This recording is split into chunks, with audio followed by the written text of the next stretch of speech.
All right. Hello, everybody, and welcome to Body Mastery Method number 2. And tonight we're going to be talking about sleep. Welcome, y'all. And tonight, just to review, again, I said we are going to be talking about sleep, and we're going to go through 10 factors that are basically going to change the way you think about sleep and improve your sleep basically forever if you listen to these things. We're going to start out with, just to give you a summary of tonight's talk, is we're going to start out with what modern society has done to sleep in general. Number 2, we'll move into stages of sleep. Then we'll talk about sleep types, and you'll get to understand that there are actually different types of people, morning people, evening people, and we'll talk a little bit more about that. The fourth thing that we'll discuss is the concept of sleep efficiency and how much sleep do you actually need. Then we'll move on to number 5, which is going to be talking about napping, yes or no, the positives and benefits of napping. Number 6 is tips and tricks. We're going to talk about a whole host of basically what's called sleep hygiene. And we're going to go through things like whether or not it's important to have a wind down routine, how to optimize things in your room. We'll go through a whole host of things. The 7th thing we'll talk about is blue light and the effect of blue light has potentially on your sleep. We'll talk a little bit about caffeine. Then we'll move on to sleep medicines, whether or not they're good, which sleep medicines are out there, and what the positives and negatives are. And then finally, we'll talk a little bit about cognitive behavioral therapy, which has been used and can be very effective for sleep. So because we're trying to keep these into a 30-minute section, I'm going to sort of jump right in. I have to mention that I have always had an interest in sleep. When I was in high school, actually, I went to a program at the University of Pennsylvania in the summer, and we all had to have a project. And my project actually was to learn about what was called lucid dreaming, which is a technique where you actually can wake up in your dream and can be used for a whole host of beneficial types of things psychologically. It also gives you some control over your sleep and over your dreams. In other words, it's the ability to wake up in your dreams. And during that research, I really got interested in the topic of sleep in general. But I have to say that pretty much 90% of what you're going to hear tonight comes from a very popular author, a neuroscientist by the name of Matthew Walker, who wrote a book called Why We Sleep. I believe that's what it was called. And I've heard it's an incredible book, and I've heard multiple interviews with him. I think he's an incredible communicator about sleep. And I highly recommend that if sleep is something that you really want to get a handle on, that you get a copy of that book and or go on to your podcast on your phone, your cell phone, and just search for podcast for Matthew Walker, not his podcast, but an interview. Because the great thing about going and searching for a person who wrote a book on any kind of podcast platform is when you actually listen to an interview by them, they often summarize the book in an incredibly eloquent way. Because of course, when someone has spent, oftentimes many, many months to years writing a book, and they're given around an hour to talk about it, most of these authors are really able to communicate in a very succinct fashion the overall highlights of their book. And so I highly recommend that if there is a topic that you are interested in, that you find sort of the best-selling book that there is. If you don't have time to read the entire book, go search for a podcast interview, and you really can learn an enormous amount. And that's just a tip that has been really beneficial for me, because I don't have a whole lot of time I wish I could read more. Sometimes I walk out of my apartment and see the books that, book reading is certainly one of the most, something that is very important to me. It's one of the things that I enjoy the most. So let's jump right into it. So first we'll talk about modern society. So modern society has essentially reduced sleep by 20 to 25%. Evolution has essentially created what Matthew Walker calls the greatest life insurance policy that we have, which is sleep. Everything that you do, every disease that you may have is going to be made worse by a reduction in sleep. And can you imagine that modern society in general has actually reduced our sleep by 20 to 25%? Now, if we were to reduce our calories by 20 to 25%, or a whole host of other things or our oxygen by 20 to 25%, or any of those sorts of things, we would, of course, suffer greatly. We are suffering greatly because of this massive reduction that modern society has and has put on us, just in terms of norms of sleep, I'll sleep when I die type of mentality. Ultimately, though, we have to understand how critically important sleep is. So much so that actually the Guinness Book of World Records used to have an attempt, they would have a record for the person who has deprived their sleep the most. And they actually banned that attempt because of all the negative health effects of that, one of which is unfortunately suicide. So we have to think about, why is it that humans evolved to essentially sleep 1/3 of their life away? And the point is they're not sleeping it away. Your body is doing a whole host of things that are critically important, not just for our brain, but for pretty much every organ in our body. And as we go through the Body Mastery Method classes, you'll understand how important the rhythms of the body are, because each and every organ, including your skin, has its own circadian rhythm, all of which are sort of many times tied to getting a efficient and deep form of sleep. So moving on to the stages of sleep, we have to, there are basically two types of sleep. There's non-REM sleep, and then there's REM sleep, rapid eye movement sleep. And in non-REM sleep, essentially you're going through what are basically 4 phases. But the most important thing for us to understand from a practical perspective, and the reason that this is important, is because you want to get these cycles to complete. And later on in the night, you are getting more REM sleep than non-REM sleep. So in the beginning of your sleep, you're getting more non-REM than REM. And then soon before you wake up, you're getting more REM sleep. And if you are basically cutting short your sleep early in the morning, that means that even though you may have gotten what you feel like might have been a full night's sleep, if you cut out that last part, that last cycle, which has the most amount of REM sleep, you could have potentially eliminated a significant percentage, the REM sleep that you needed during the evening. So it is important to pay attention to making sure, at least your self-assessment of your sleep, to making sure that you are protecting the quality of your sleep, both in the early part of the evening, but also in the morning. And of course, we'll be talking a little bit about that as we go through. Now, there are sleep chronotypes, sleep types. And these are actually under very strong genetic control. There are all kinds of clock genes that are basically related to the circadian rhythm. And these can actually evolve over time. So it's not uncommon, of course, for people as they get older to want to sleep a little bit sooner in the evening, going to bed at 8 o'clock or 9 o'clock.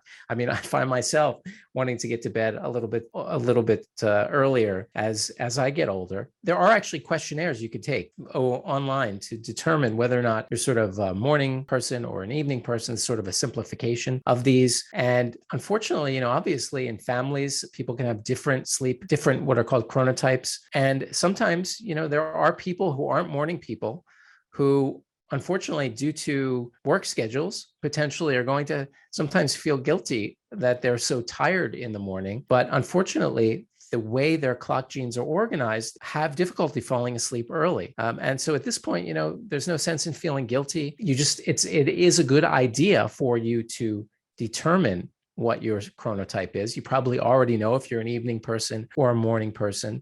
And from that point, sort of develop the best habits to make sure that you're getting the deepest sleep possible. In terms of whether or not there's a mismatch between our society and different chronotypes, of course there is, because, again, a lot of people have to get up early in the morning and they have to go. But if they're an evening person, it means that they're naturally genetically predetermined to start their sleep later in the evening. And that can be very difficult if they have to wake up. So all these other tips to increase the efficiency of your sleep as best as you possibly can are going to be very, very important. So how much sleep do we actually need? Well, we need around 7 to 9 hours. The most important thing about this 7 to 9 hours is, unfortunately, that is 7 to 9 hours of sleep. Now, there's a notion, an idea, a concept called sleep efficiency, which is basically how long is it, to simplify it, how long is it for you to get into bed and fall asleep? And it could be 30 minutes, it could be 2 minutes, it could be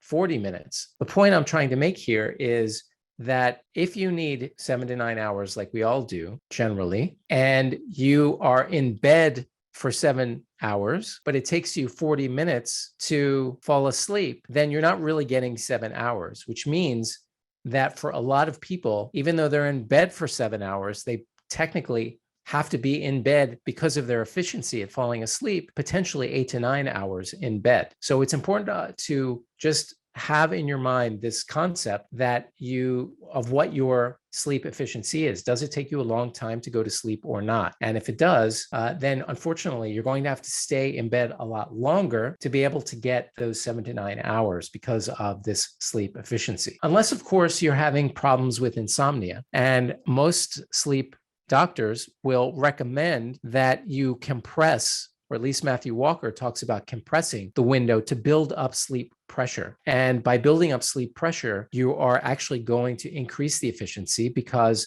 it's going to get to a point where you get into bed and your efficiency is going to increase. You're training your brain to basically have greater efficiency. So what about napping? Napping, yes or no? Well, napping does something that it's kind of like a double-edged sword. Essentially, you build up a chemical in your brain that is called adenosine, and caffeine actually blocks this. And that's why when you have caffeine, it prevents you from feeling sleepy. Now, if you take a nap, the pressure, this adenosine pressure, this chemical there's not going to be as much pressure, which means that you're not necessarily going to have that sleepiness that could lead to better sleep efficiency. So it is a double-edged sword because obviously this sleep pressure is reduced, but for some people, they can handle it. You know, if you are having trouble sleeping, there is no question that you should avoid naps as much as you possibly can. But if you're not struggling, maybe a short nap is going to be fine. Historically speaking, you know, in various cultures, there would be a siesta in the afternoon. And if any of you have traveled to these countries, like for example, in Spain, you know, they'll take a siesta in the afternoon, but then they're up much later in the evening. You'll go out to dinner at 9, 10, even 11. You'll see people walking back with their kids from going out to dinner. So they are going to sleep later, generally speaking. They're eating much later, but they are capable of doing this sort of siesta. So let's talk a little bit about tips and tricks. And obviously, the first one to discuss is regularity. You want to make sure that you build up a very specific routine when it comes to sleep. You go to bed at the same time. This sort of trains your body that this is your bedtime. It's important to have a wind down routine. Matthew Walker talks about this a lot more, about how for some people, it takes a little bit of time for them to wind down. I know in my case, you know, of course, I'm the president of Miracle Noodle, and we're a family company. And I tell my family that after 9 p.m., we can't talk about business. And the reason is because I'm in a wind down routine. And I want at 9 o'clock to stop exposing myself to lights and to, you know, take a bath, do some relaxing reading, whatever it is for you. It could be lighting a candle and meditating or whatever the case is. But the important thing is to come up with a meditation, a wind down routine, basically. Darkness is going to be very, very important. Of course, you don't want to be looking at screens. We'll talk about that a little bit more, but ultimately you want it to be as dark as possible in the room that you sleep. And it's actually very important for you to get sunlight in your eyes early in the morning, because when you can get sunlight in your eyes early in the morning, it completely sets your circadian rhythm in the right track. So it's very important to go outside first thing in the morning and get some natural light in your eyes without your glasses on, so that you get the full spectrum of light and you can get this natural activation and regulation of the circadian rhythm. What about temperature? Believe it or not, the optimal temperature for sleeping is 65 to 67 degrees. This has been studied. People, generally speaking, are going to fall asleep in general when it's cooler. And it's so that's something that you can experiment with, is trying to reduce the temperature. And there's an interesting tip that Matthew Walker talks about, which is wearing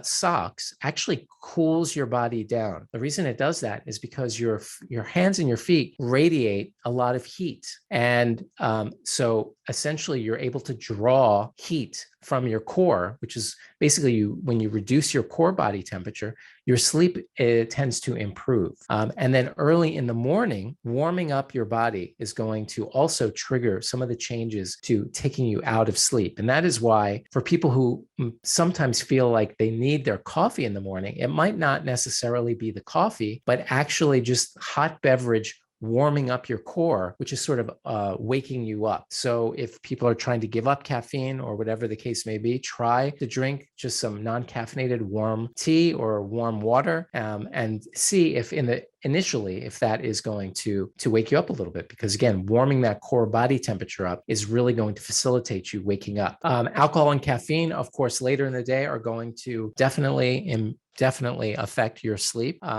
And it's something that we will talk a little bit more about in just a moment. But ultimately, of course, we all know, most of us know, that alcohol and caffeine are both going to disrupt things. Alcohol, because it disrupts your sleep cycles. And of course, caffeine potentially is going to wake you up. Matthew Walker also talks about removing clock faces from your bedroom. And because it causes anxiety. If you're having trouble falling asleep, you wake up and you're like, oh my goodness, it's 3 a.m., 4 a.m. And it just causes anxiety, which is going to unfortunately cause you to have anxiety, which is going to keep you up, and it turns into a vicious cycle. I just personally, I have I turn my clock face around, and my alarm clock is an alarm clock that actually just slowly starts to glow 10 minutes before the alarm goes off. I can't stand having like an abrasive alarm. And unfortunately, whenever I try to set like a relaxing tone, I always associate that tone with waking up. So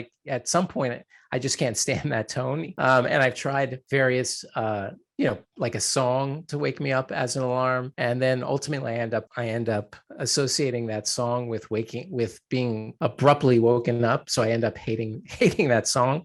So what I found now that helps me personally just is this alarm clock that just slowly starts to glow brighter and brighter before the alarm goes off. And ultimately it usually wakes me up very gently. And then I end up getting up before the alarm actually goes off. Another tip is to keep technology completely out of the bedroom. And one of the reasons was something that was mentioned that was very interesting to me, and that is this concept of anticipatory anxiety, which is that if you wake up and you're immediately going to Instagram or TikTok, it could be that as you're lying in bed, your body is getting primed for the stimulus of turning on social media. So it might be, and also in the evening, it could prevent you because of this stimulation from falling asleep. So keep technology completely out of the bedroom, and potentially try to avoid looking at any of those things, for the first 30 minutes or an hour, so that you can get, these things are horrible for us.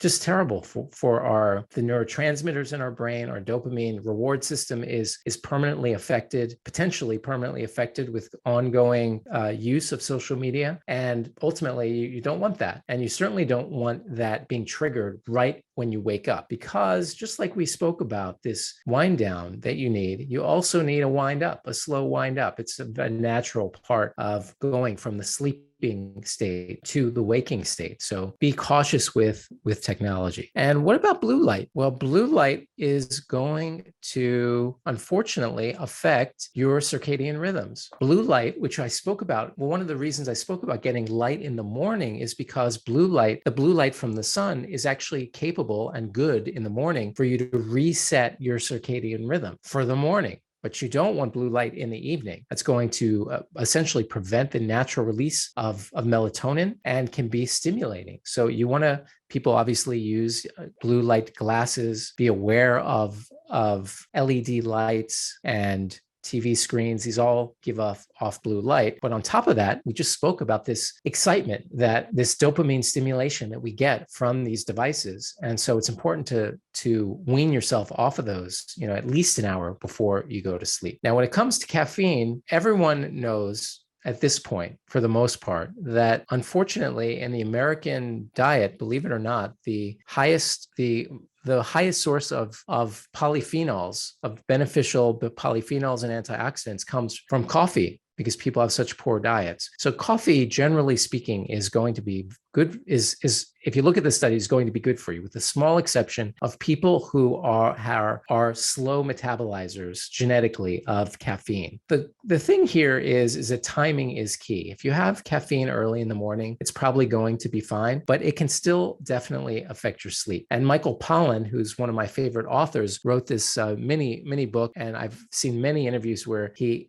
wrote a mini book about caffeine. He talks about how he gave up caffeine for 3 months and how his sleep it was like when he was a kid. And I urge everyone to give caffeine a break every once in a while and just notice how well your sleep is. We all have a unique relationship with caffeine. I like green tea, but although I don't have the genetic susceptibility to caffeine, I still am fairly sensitive. So I have to be very careful with that. And certainly if I have any caffeine after noon, it will keep me up significantly. So it is very, very important to see, because when you've given up caffeine and it's out of your system for quite some time, there's no question that you can appreciate the difference in your sleep. In terms of sleep medicines, generally speaking, things like Ambien and Lunesta are not going to be good for you, because they are not going to, they're going to affect those 90-minute non-REM to REM cycles. It's not going to be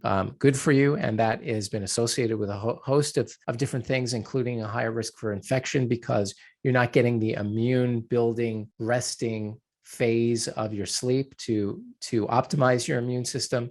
So you have to really be careful with those. Benadryl, same thing. There have been some risks noticed, and obviously benzodiazepines like Valium, not a good idea. Melatonin can be helpful. It's one of the most important antioxidants, actually, and I recommend, as you're getting older, the experts, people who are experts in melatonin, do recommend as you get older to take a little bit of melatonin before you go to sleep. And there's no feedback loop, meaning if you take melatonin, it's not going to reduce the natural production of your melatonin. So you can use it without any problem. And finally, there's cognitive behavioral therapy. And this has actually been shown to be one of the most effective ways at getting rid of insomnia and for improving your sleep. And there are what are called CBTI therapists, people who specialize in using cognitive behavioral therapy for insomnia. And this is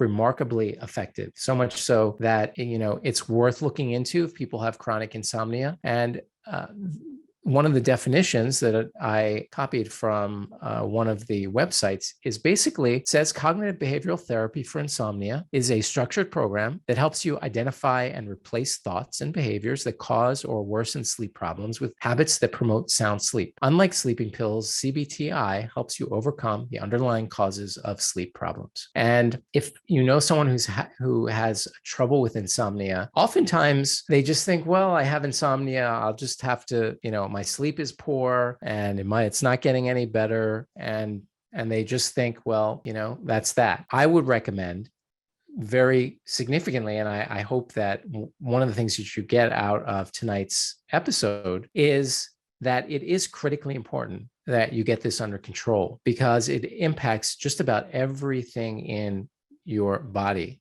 So it is something that should be taken seriously. Everyone can improve their sleep, and because of that, will improve their life tremendously. Just think about how it feels. Maybe it's on a weekend when you wake up and you're like, wow, that was an amazing night of sleep.